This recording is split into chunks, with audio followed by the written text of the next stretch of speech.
Welcome to Iglesia Luterana Cristo Rey, our home away from home during our borderlands immersion in El Paso and Juarez. We were blessed to be hosted by Pastora Rosemary Sanchez Guzman and Pastor Juan de Dios Lopez, and led by Professor Javier J. Alanis. Sadly, our broken immigration policies contribute to the despair, suffering, and fear of the refugees who come to our border to escape the oppression, terror, and even certain death in their own native lands. They come believing in the United States as a nation of refuge, compassion, and freedom. Join us as we interact with shelters, reflect from the wall, hear the stories of the people, experience life on the border, and proclaim a call to action.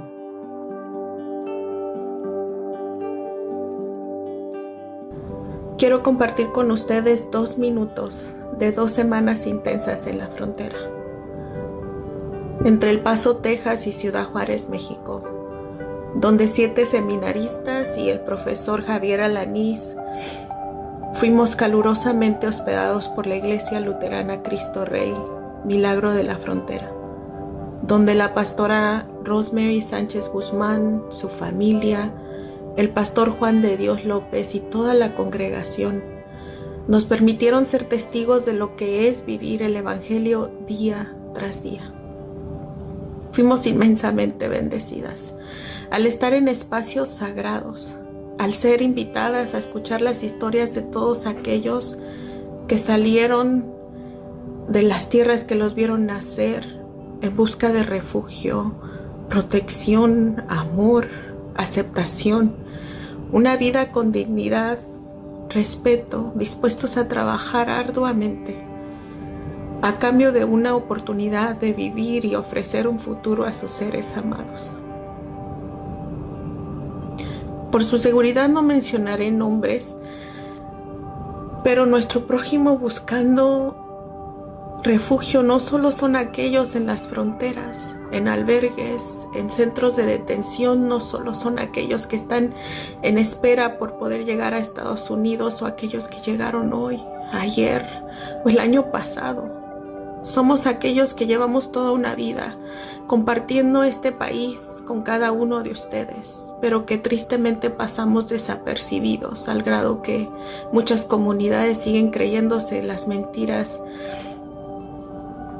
de los noticieros sin tomarse un segundo de acercarse a su prójimo y conocerle. Con el mismo amor y bienvenida escuchamos las historias de perseverancia, fe, entrega y amor al prójimo incondicional. De aquellos que llevan años sintiendo y escuchando el dolor de su vecino y han tomado todos los dones que Dios les ha dado y los han puesto al servicio del prójimo.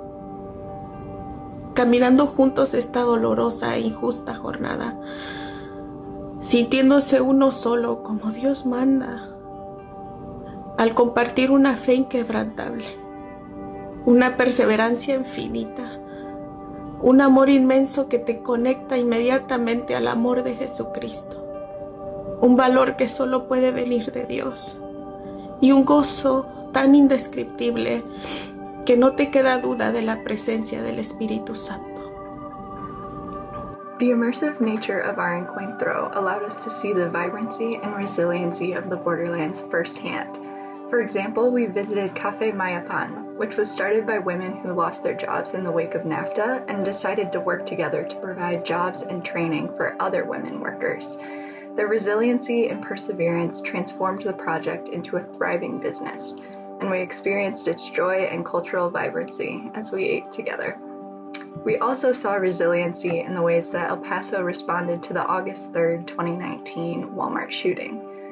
The memorial that they built as tribute was designed to be a large candela, which was both culturally significant and highly symbolic.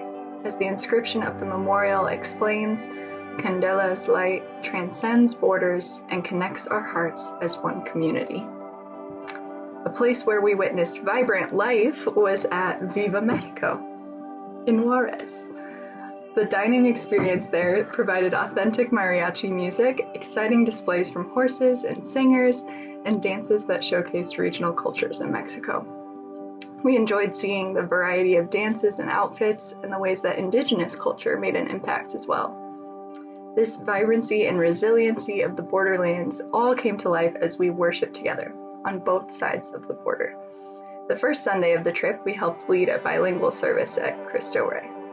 We even celebrated Epiphany together and participated in the tradition of breaking the rosca. On the second Sunday, we returned to the refugee shelter to help lead a service there. In that yard, with the sound of cars flying by, we prayed, sang, and searched for hope together. It was a profound experience mixed with sadness, joy, longing, love, and God's very presence. All of us going into this Borderlands J term were expecting to experience life on the border. I don't think, however, we expected to have such an impactful experience right at the wall itself. On the second full day we were there, we crossed the border into Mexico at the one main entry point, and later that morning we were brought specifically to the wall, and this wall runs through people's backyards in Mexico. All I could think about was how this had just been a political entity and idea in my life for so long, and all of a sudden it was a reality right in front of me. As I was standing looking through the slim panel straight in front of me, we couldn't look through to the sides through the wall. Out of the corner of my eye, way down the wall, I saw 3 people running towards it, and shortly after they were on top of it. They were climbing the wall to get over. I felt helpless, and all we could do was stand there and watch.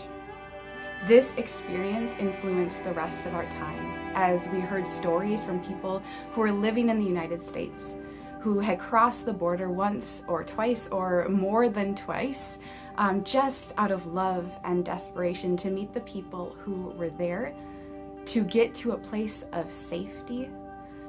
This experience changed how I thought about the wall, that the wall itself wasn't doing any good. It made me think about, why are we investing in immigration, border patrol, ICE, walls, things to separate, when we could be investing in programs and people to bring people together, to unify.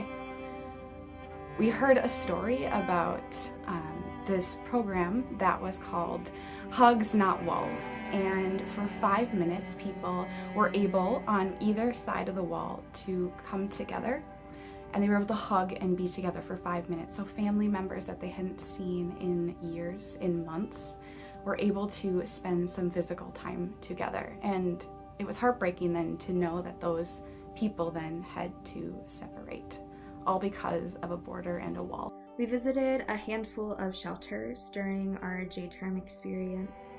There was one shelter in Mexico that we visited twice. There were about 150 people there from all over Central and South America, and so many of them were children and teenagers. Some of the people we met there have migrant protection protocols, some have Title 42, and some don't have any of those things. All of those people are just waiting for an opportunity to cross. While we were there, we served a hot meal. We distributed donations of clothing and toys and diapers, and we helped lead worship. I was in awe of the faithfulness of all of the people, but particularly the children. After the children's sermon, Pastor Juan asked them to repeat after him in prayer, and they all folded their hands and bowed their heads, and they repeated after him so willingly and faithfully. All of the shelters we visited in El Paso and the surrounding area have many similarities. They all partner with Annunciation House, which is an umbrella organization that has 4 main hospitality centers and many, many partners in the El Paso area. It's important to know that everyone who is released to these hospitality centers by ICE is released. They are free to travel in the United States. These hospitality centers refuse to be an extension of ICE detention. Most people only spend about 24 to 72 hours in these shelters. It's just a stop along their journey on their way to their sponsor elsewhere in the United States. So they're just meeting their basic needs, giving them food, shelter, shower, clothing, and then they're sending them on their way.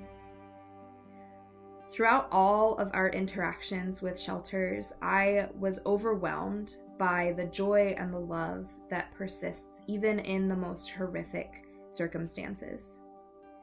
These people have been through hell, the absolute worst that this world has to offer, and they continued to laugh together, to play and to pray, and to love one another. You can get easily upset and angry, disheartened, feel like crippled at the things that we've learned and the travesties and tragedies that we've seen. But we're not called to stop there. We're called to be in action because God is God and we are not. And there's so many things that we can do and to trust in God for all the awesome things that God can do. And how He can use us and our talents to grow and learn. So we're called to educate ourselves. We're called to listen to the other. We're called to do some things that may seem a little bit out of ordinary. But those things will bring us together. Because when one part of the body is injured, we all suffer. And together we can rejoice. And together we can do so much more. So what you do in your small communities, what you do in your congregations, to educate one another, to support one another, to provide safe harbor for others, whether that you do that in your own congregations or whether you're supporting another congregation that's doing that. Those are all acts of kindness that we can do. And the immigrant is everywhere. They're in each community that you live in. So find them, seek them out, accompany them, go with them to court. Let them know that you see them and are not afraid of them, that you accept them and you love them and you want to be part of anything that they've got going on, that you feel that this country was founded on immigrants. And remember where you came from and how they're not any different than us. We is everyone, they are us. Our time on the border was so profoundly impactful. And a lot of that had to do with people just having the strength and compassion for us to share their stories with us. Really early on, Pastora Rosemary told us that when someone is telling you their story, you are walking on holy ground. And we were made well aware of that time and time again with each person that we spoke to. And now we thank you for giving us this space to share our stories. And we hope that you'll find ways to support refugees and immigrants in your communities. Maybe go on a bit of a border immersion yourselves. And do what God calls us to do in this world. If I were to sum up my Borderlands experience into one word, it would be intense. Hope. Imago Dei Was foundational. Eye-opening. Awakening. Amor.